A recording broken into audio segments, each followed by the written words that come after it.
to Thoughts from a Tree. So this one is the longest numerical title I think we could go for. It's 2021.9, I think, .21.1. So the reason for this is I'm going to talk a little bit about the CrossFit Open, the first workout in the Open in this talk. We don't let that put you off if you're not interested in CrossFit. I'm going to use that to talk a little bit about kind of being in the mindset for your training sessions or your movement sessions or your fitness sessions in general, your exercise sessions, whatever you call that session where you do that little bit more than your usual daily movement. First of all, I would like to give a big thank you to my wife Hetty, who got me my Thoughts from a Tree t-shirt. I wanted to wear it for long, but the weather is changeable today, and I'm just three birds just came and joined me then. And I don't want to just be wearing it and be freezing cold up in this tree. So I'm just gonna kind of stand up, give a quick show without lifting everything up.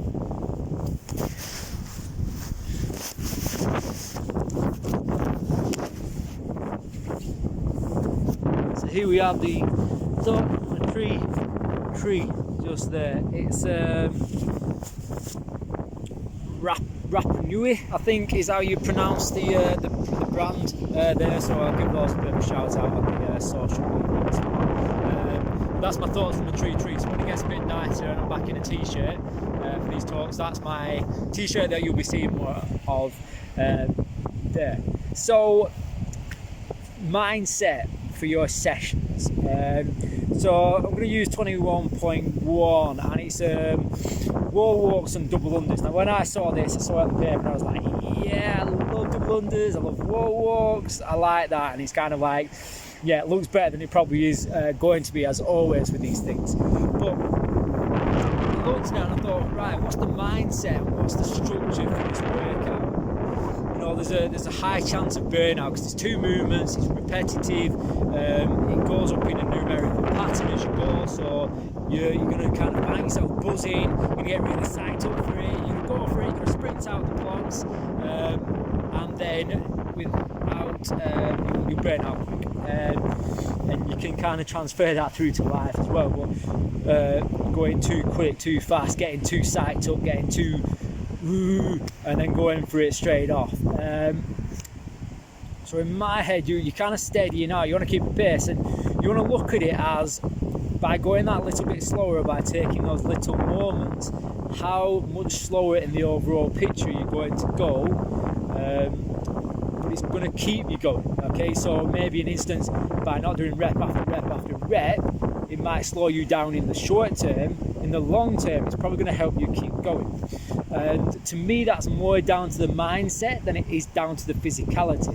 So if you're in that mindset that you're kind of really buzzing, you're a bit stressed, you're a bit anxious, maybe using that kind of connection between anxiety in terms of the reality of what that is and how it is a normal feeling for all human beings,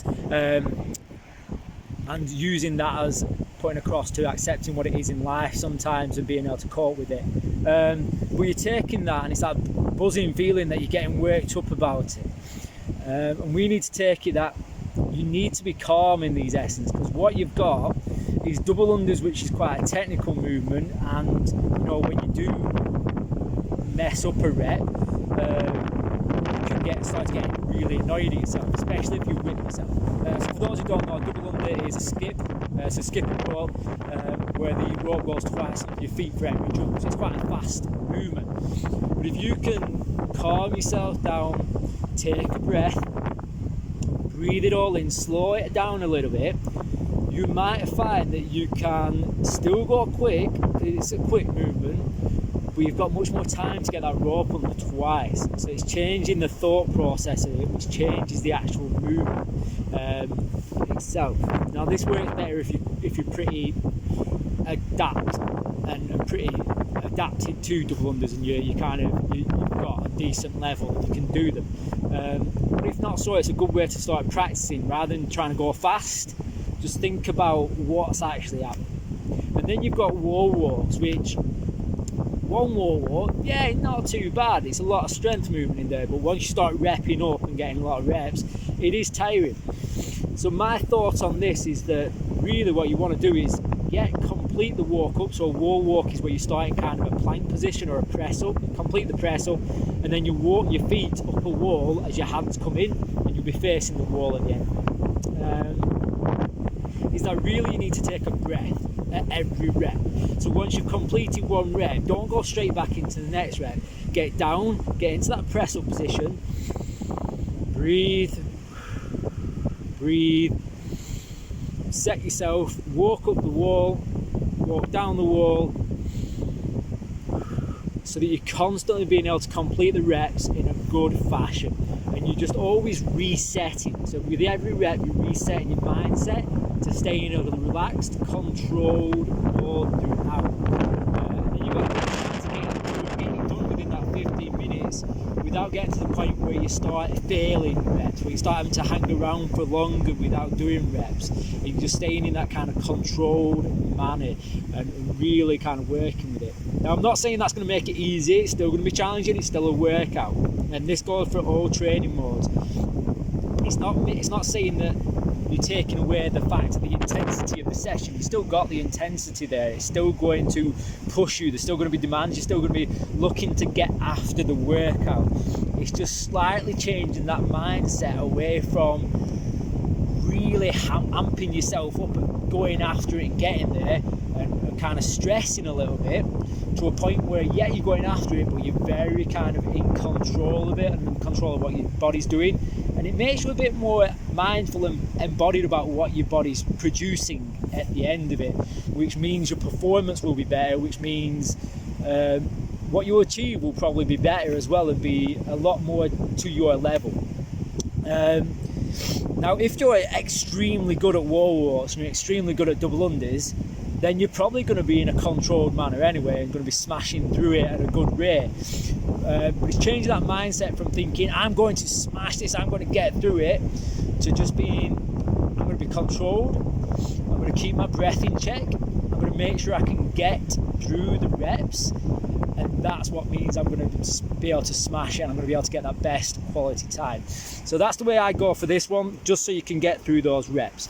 And in your training sessions in general, there's going to be some sessions that, short, you're going to get after it, you're going to go for it. But in general, just taking those moments to check yourself, to know that you're doing well, and to really be in control of that. And so what I'm trying to say here is, in those sessions, in your training sessions, I'm in that slightly different mindset where you're really aware of what's going on and what you are doing, rather than going kind of autopilot, getting lost and then getting stressed out on it at some point.